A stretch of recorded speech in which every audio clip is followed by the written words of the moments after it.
एक घना जंगल जो कभी हरियाली से भरा हुआ था, आज सूखा और वीरान हो चुका था।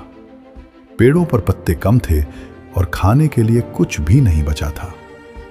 उसी जंगल में एक छोटी सी चिड़िया रहती थी जो कई दिनों से भूखी थी।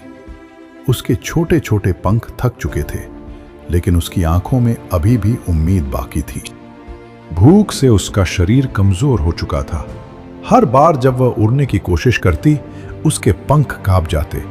वो एक पेड़ से दूसरे पेड़ तक जाती, लेकिन हर जगह निराशा ही हाथ लगती। एक पल के लिए उसने सोचा, क्या अब सब खत्म हो गया है? लेकिन तभी उसके दिल से एक आवाज आई, नहीं, अभी कोशिश बाकी है। कमजोर होने के बावजूद उसने हार नहीं मानी। वो धीरे धीरे उड़कर जमीन के पास गई और सूखे पत्तों के बीच कुछ ढूंढने लगी। काफी देर बाद उसे एक छोटा सा दाना मिला।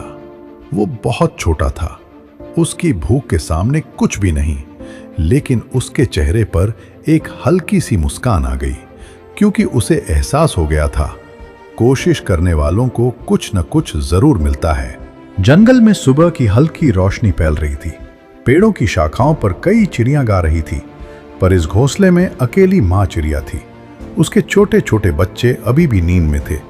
उसकी चोंच में खाने के लिए कुछ कीड़े थे। वो जानती थी, आज का दिन बच्चों के लिए बहुत जरूरी है। कई घंटे तक मेहनत के बाद भी मां चिड़िया खुद भूखी थी।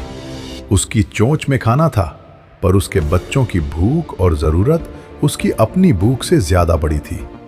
थकान से उसका शरीर कांप रहा था, लेकिन दिल मजबूत था। उसने सोचा, अगर मैं हार जाऊं, मेरे बच्चों को भूख लगेगी।